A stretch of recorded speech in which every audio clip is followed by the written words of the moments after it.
Well, this is going to be the toughest video that I've ever done.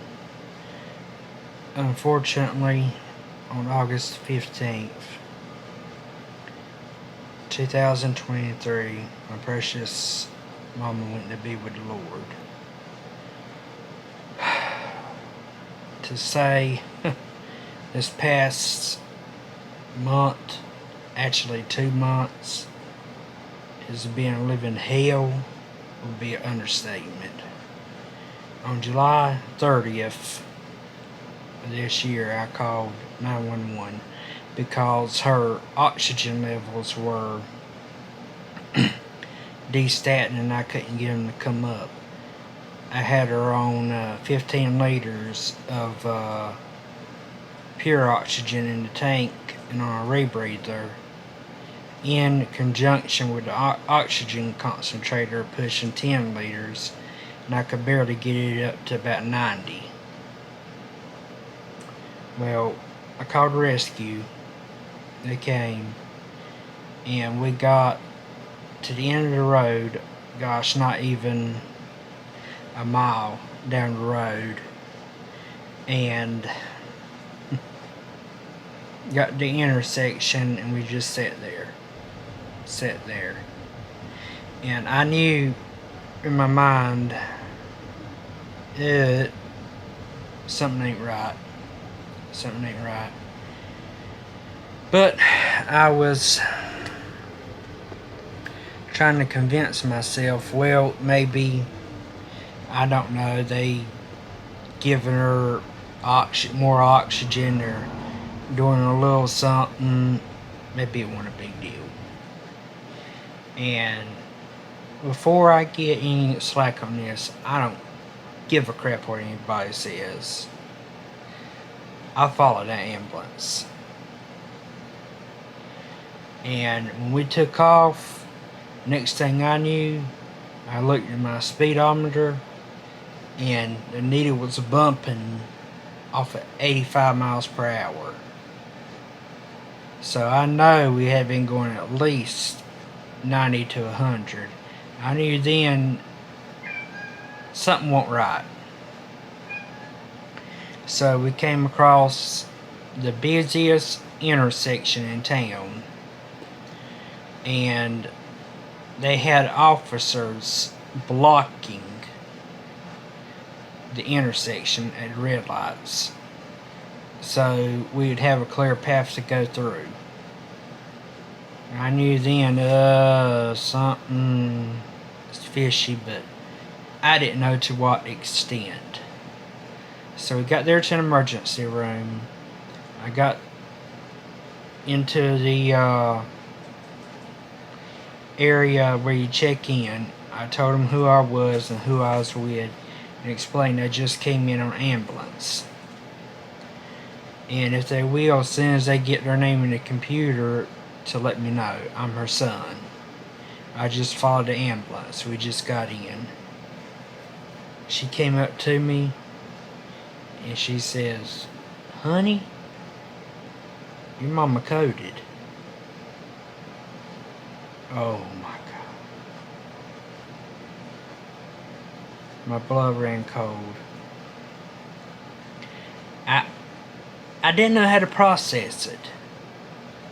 I said, "What?" I said, "Yeah, she coded. You didn't hear it on the PA?" I said, "No. What?" And then realizing this might get dicey, she took me to the trauma waiting room and explained it to me. She had coded twice. Twice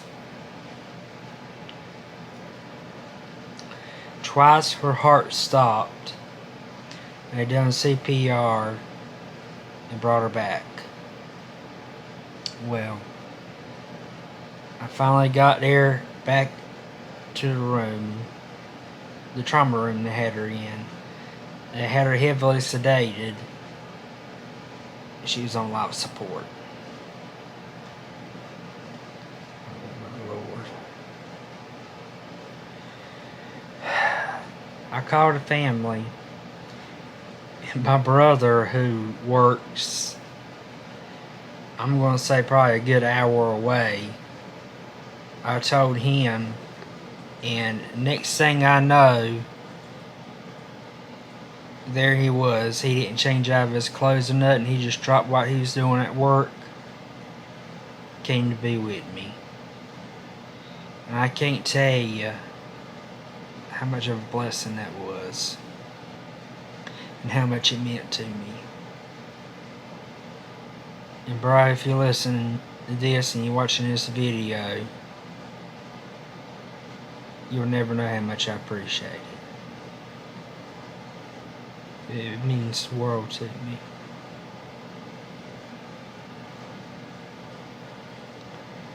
So they took her on up to the ICU room, and this, oh Lord, this was a dark time. Columbus Regional, if you're listening to this, you need to do something about your visiting hours for the ICU. Okay, Wilmington, they got it set a whole lot different, and they got a whole lot more smaller confined areas than you do. Because I went through pure hell up there at Columbus Regional, the visiting hours, with her there on life support. They won't no darn way I was going to go there, leave that hospital, and come back to the house. I won't even mentally fit to be driving. Honestly, I'm not even mentally fit right now to be driving. And it's been this far after the fact. That first night, after they got her there, got her settled down, they were like, okay, you got to leave. Go out. So I said, well, can you at least give me a pillow and a sheet so I can go sleep in the waiting room? So, thankfully, yeah, they did do that. So I sat there in that cold, dark waiting room. And then all of a sudden, it was like, boom. It hit me all of a sudden, all the events that went on that day. And I had a nervous breakdown. I didn't just lose it. I had a nervous breakdown. And all I could do was just cry out to Jesus. I just said, Jesus, Jesus, Jesus, please, please, please. I'm crying out to you. Help me. I guess, the staff that was there, they seen my situation, so they bent the rules a little bit. And they went ahead and let me stay in there with her while she was on the life support. And for a while, yes, things were looking good. She actually were able to extubate her, which means pull the life support out, and she's breathing on her own, and she got to where she could actually talk a little bit. And this is where a second wave hit me. If any of you out there listening, you're a caregiver, you can relate to this.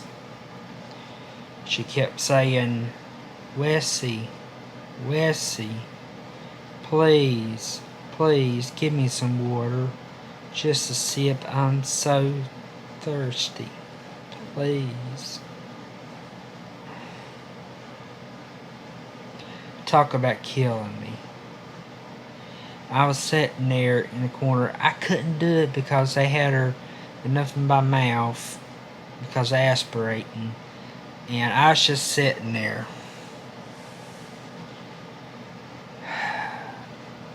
Bawling my eyes out and trying to stay quiet where she couldn't hear me.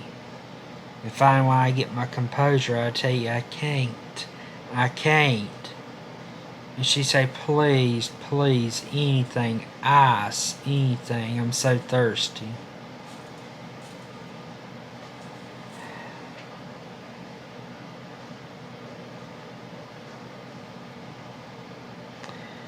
Well, I didn't get to be very much, so to speak, after they pulled the tube out. Because after they pulled it out and the other shift came, it's like light switch. Okay, you gotta go. Visiting hours, gotta go. Oh gosh. And it does make me a little bit angry because I feel like I was robbed of just a little bit extra time I could have had my precious mama while she was still coherent enough to where she can talk. She was doing good, doing perfect, and she told the nurses over and over and over, if you tell my son to leave, make him leave, I will go downhill. And at the time I was in there, she was doing perfect. So finally I had no other choice. I had to leave. And they told me, I kid you not, I put my hand on the Bible to this. They told me the moment I walked out the door, things started going south.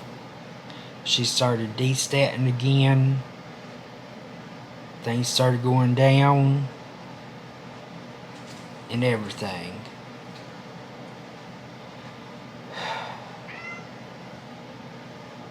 But still wanting enough, they couldn't get it across. And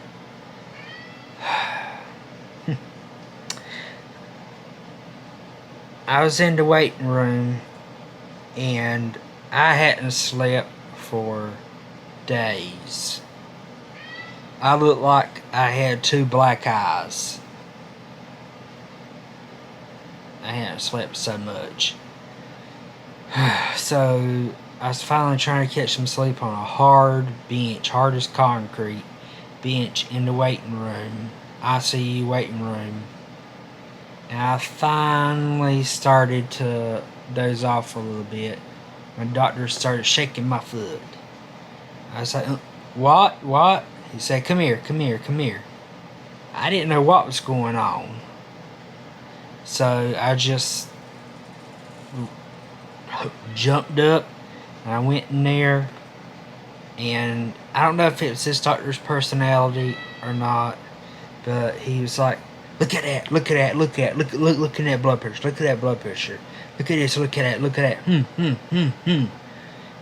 And I don't know, again, he may not, but I feel like in my mind he was insinuating somehow that it was my doing. I don't know. And they put her on BiPAP, which is a less invasive ventilator. So they put her on the BiPAP, oxygen. Still wasn't wanting to come up. Blood pressure was going lower. And they were pushing blood pressure medicine in like crazy. But then one of the nurses thought, wait a minute. Let's not rely on the cuff. Let's put an arterial line in. They put the arterial line in, and the difference was day and night. I'm not kidding you. For about a day, they used both the cuff and read from the arterial line, and the readings were nowhere near where they were with that. Well, come to find out, after some of the blood work came out, she was in kidney failure. And she needed dialysis and dialysis stat.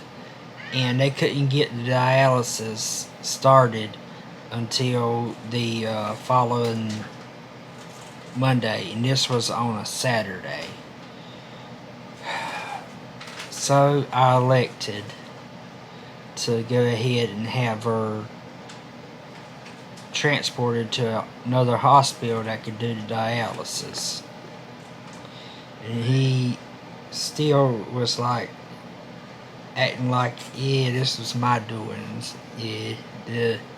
Then finally, she was coherent at the time, and he came up to her, and he asked her, "Is this what you want? Do you want to move forward with this?"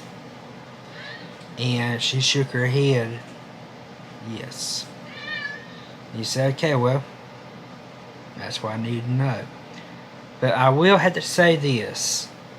He did try and work hard to get her moved to another hospital, and he succeeded. They airlifted her about an hour away to Wilmington, North Carolina to start dialysis. And she was doing good with dialysis for a while until, well, let me go back on that. She was doing good with dialysis for a while, and she was starting to do what they call third spacing, which is where the fluid backs up into the skin, subcutaneous. I don't know how all that works, but anyhow, basically the person swells up real bad.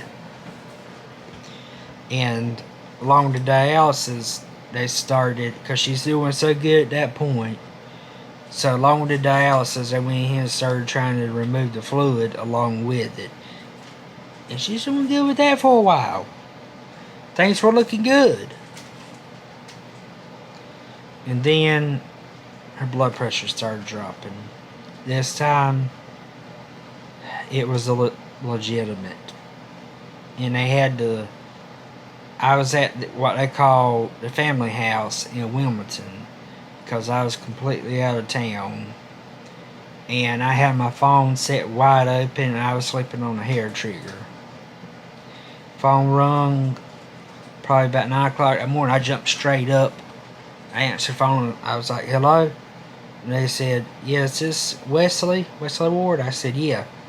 And they said, "You probably need to come here to the hospital. Your mother, she's not doing too good." I kind of paused. I was like, "What's going on?" They said that she's fixing the code. I was like, "Oh my God, not again." And she said her blood pressure was just before being code level. So I didn't even take time to do much of nothing. All I done was I slapped my pants on, my boots on, got my phone, and I took off. And when I was up there, I wasn't in the mental state to be driving, so I had my brother to bring my truck home, and I just used Uber. I went to the front desk in a panic. I said that, and because this is true, my phone was acting up. I was like, my phone was acting up. There's an emergency in the ICU. Is there any way that you could please send me a police escort to get to the hospital? Because there's an emergency in the ICU. They didn't hesitate. I said, "Sure thing." And in just a few minutes, an officer pulled up, and he took me to the hospital. Let me say this, God bless our officers. Between them doing what they done, stopping the traffic and picking me up and take me to the hospital, amazing. I got there, and by the time I got there, she snapped out of it. They told me that she was just like that right there from coding. But I decided, no, I'm not going to leave her. Not until the dust settles or what. I am not leaving her. And I didn't.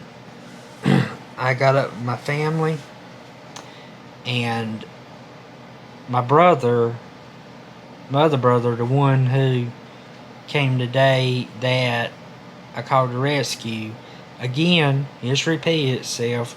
He dropped what he was doing, at work, didn't change out of his clothes or nothing, and came straight to the hospital.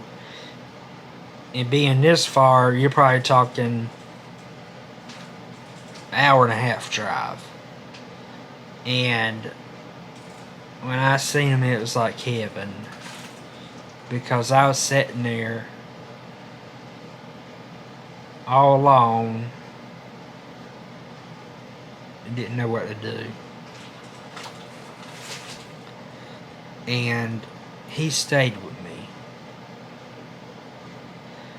all day, all night,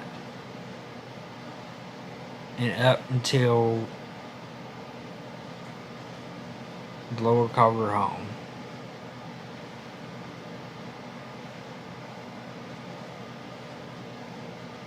Sorry.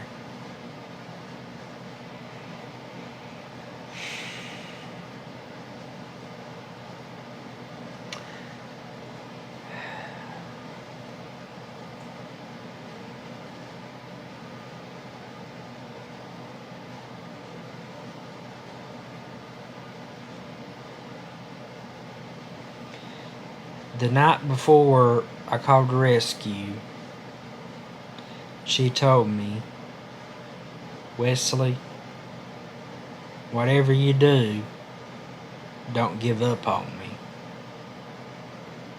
I don't know where that came from, but that's what she said.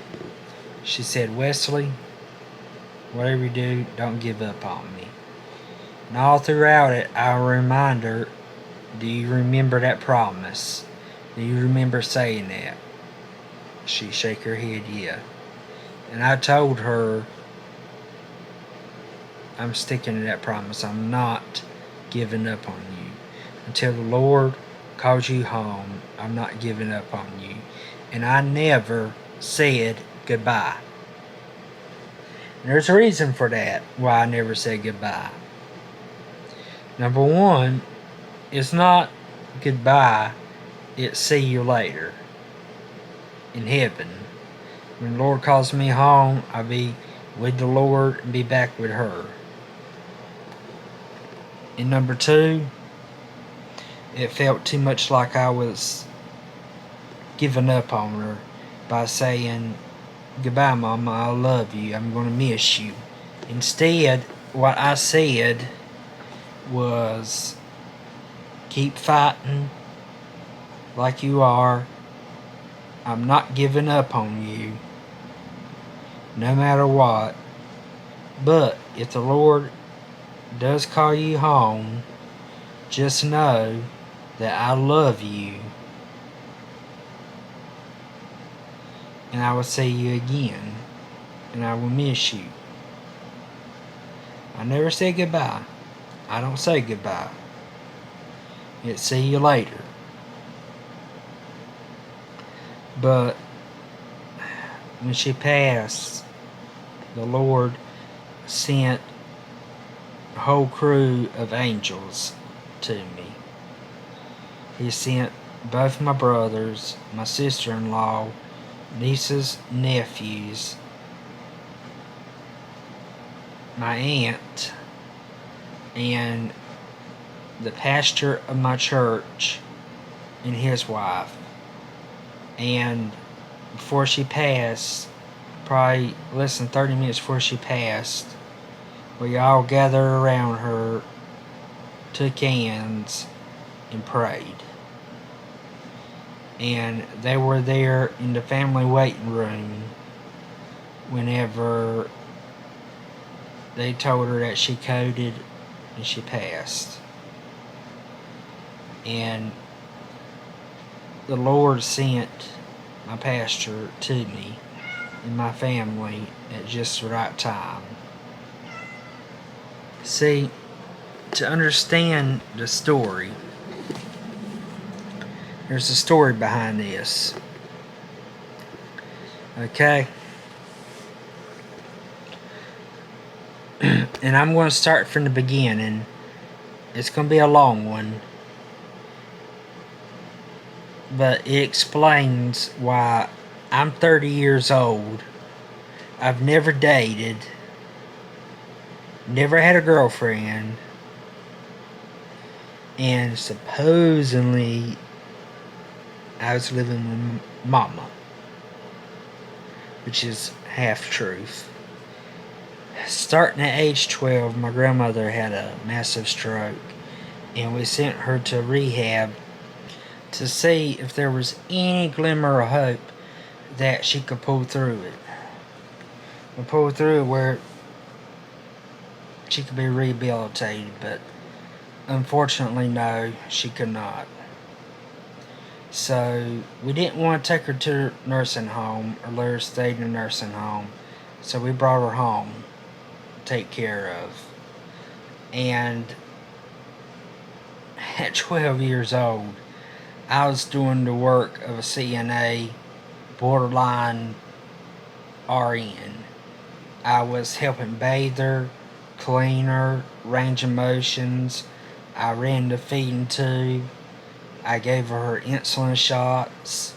I hoist her up out of bed on my own, get her set up in a wheelchair, bring her in the kitchen. Before she completely quit eating, I would help to feed her. You see, I would do all this after I get home from school to help give my parents a break from what they'd been doing that previous day. Well, on March 2006, unfortunately, she had another stroke, a massive brain stem stroke, which pretty much about left her brain dead. And she passed away then. Then right after that, my father's health went downhill fast. We were trying to push to get a liver transplant for him, and we were in and out of the hospitals. We spent more time in the hospital than we did home during that time. So ultimately, me staying in public schools, it wasn't feasible. So I was pulled out and homeschooled from there. And my father passed away just a little bit over a year after my grandma passed away on July 20th, 2007.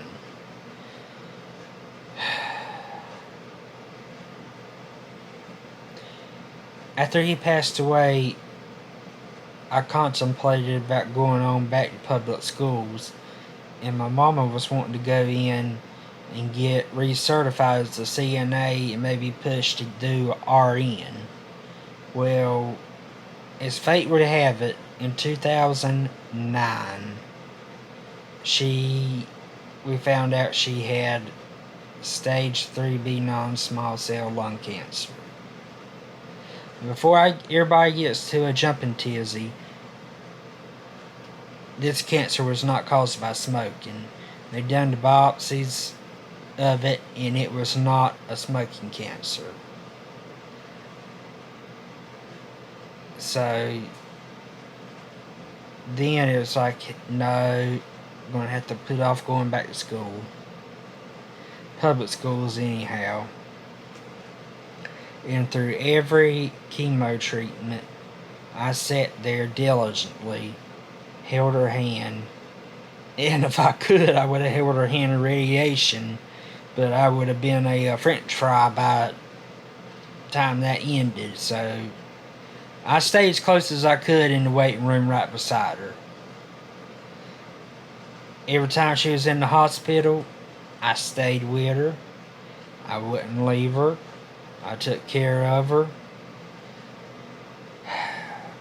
I basically sacrificed the majority of my adult life taking care of her. And as history repeats itself, my mama done the exact same thing with my grandpa. In fact, she was actually 36 when he passed away. I'm 30. But to me, it was all worth it. I wouldn't trade it for nothing. Because after the cancer treatments, you see, it left her unable to live by herself. I mean, she is fully cognitive, had full cognitive function, but the radiation had damaged her lungs to the point where she couldn't get up, go around, and do things and breathe well. And also, the chemo treatment did slightly change her cognitive function. You know, for example, she'd have what a lot of people call chemo brain. And she would get real confused sometimes. It was rare, but she would. You know, and she couldn't even drive after it. So, I figured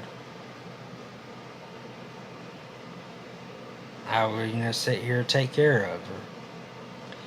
You know, the house here is a generational house. From the very beginning,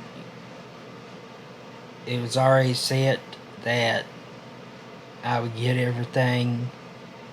You know, I was pretty much already running everything around here, taking care of the grass, cleaning.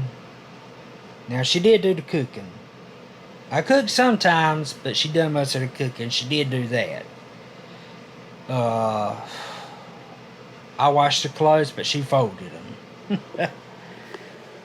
But for a while, and you will probably notice that my uploads around November slowed down dramatically to nothing. I had enough sense to know she was going down, and she didn't have much longer. And out of my pure stupidity, I ain't trashing anybody that drinks, okay? But I done this for the wrong reasons. I was in a mess. So, I started drinking a little bit. And, I don't know, I guess it was the Lord's way of telling me no, but the alcohol done absolutely nothing for me. Nothing.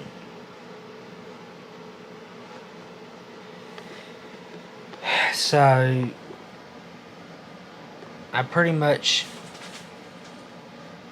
since, I want to say January, I've been sleeping here in this recliner. And she slept right there in that recliner. And for months, that was our life. She finally got to the point where she couldn't go to the bathroom because of being out of breath, so I bought her a bedside commode. It got to where, because of her breathing, she couldn't really walk far, so I got her a wheelchair. I've done everything in my power to help her. I bathed her, fix her food, buy her food, get her anything she wanted.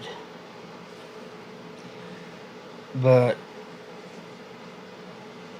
when I knew that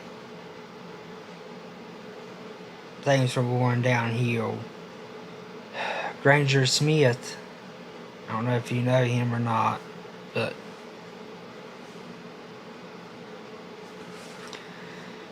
he released a book